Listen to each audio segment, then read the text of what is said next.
Hello everyone. आपका H C F L C M के जो चैप्टर हम कर रहे हैं इसके अंदर हम दूसरा टाइप आज देखने जा रहे हैं। ठीक है, तो ये जो दूसरा टाइप है वो कुछ इस तरह क्वेश्चन होते हैं, question based on sum and difference and multiplication. ठीक है, अब देखिए क्वेश्चन कैसा होता है इसके अंदर। क्वेश्चन ये है कि H C F of two numbers is 27 and their sum is 216। How many pairs of such numbers are possible. ठीक है, ये कह रहा है दो नंबर्स का जो एच सी एफ है वो 27 है और उनका सम है 216। ऐसे कितने पेयर्स बन सकते हैं, मतलब उन दो जो पॉसिबल नंबर्स हैं, उन दो पॉसिबल नंबर्स के ऐसे कितने पेयर्स बन सकते हैं जिनके की सम 216 होंगे और एच सी एफ 27 होगा। ठीक है, तो अब सबसे पहले मैं वो नंबर फाइंड आउट करूँगा, वो नंबर कौन कौन से हो सकते हैं। ठीक है, देखिए एच सी एफ दे रखा है मेरे को 27, तो मैं एक नंबर कंसिडर कर लेता हूँ 27A और एक नंबर सेकंड नंबर कंसिडर कर लेता हूँ 27B।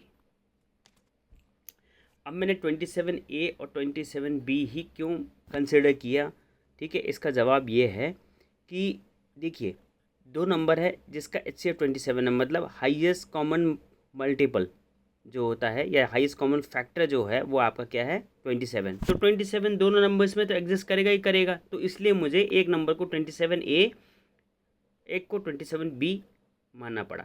ठीक है, मतलब ये 27 तो कॉमन होगा ही होगा, ये एक इस नंबर में इस नंबर में। जैसे मैं आपको थोड़ा एग्जांपल से बता देता हूँ।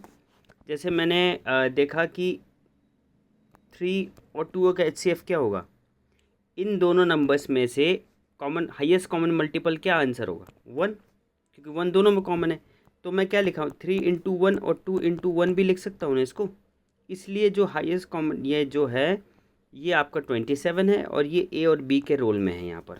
ठीक है, तो आई होप आपको समझ में आएगा 27A 27B मैं क्यों कंसिडर कर रहा हूँ। अब जो जैसे क्वेश्चन में गिवन है, क्या गिवन है कि दोनों का सम कितना है 27A प्लस 27B का सम है 216। ठीक है, यहाँ से मैं A प्लस बी निकाल लेता हूँ, A प्लस बी। तो राइटिंग थोड़ी सी ख़राब है मेरी, थोड़ी सी कन्फर्म वो कॉपरेट कीजिएगा आप। तो A प्लस बी हो जाएगा 216/27। इसको कैंसिल करेंगे, ये 8 टाइम आ जाएगा। ठीक है, यहाँ पे कहने का मतलब ये है कि A और B का जो पॉसिबल है, मैं थोड़ा दूसरे पे बता देता हूँ आपको। देखिए क्या आया आपका A plus B equal to कितना आया, इक्वल टू आया आपका 8। ठीक है, और हमने दो नंबर कौन कौन से कंसिडर कर रखे हैं, एक 27A, एक 27B।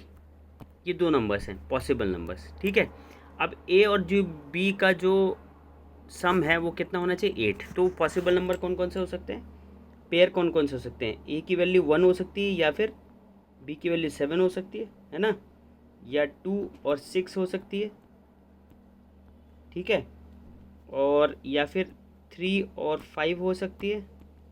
ठीक है ना, या फिर 4 और 4 हो सकती है। मतलब ये जो 8 है A प्लस बी वे है, तो A और B की वैल्यू 1 या तो 1 और 7 होगी, या 2 और 6 होगी, या 3 और 5 होगी, या 4 और 4 होगी।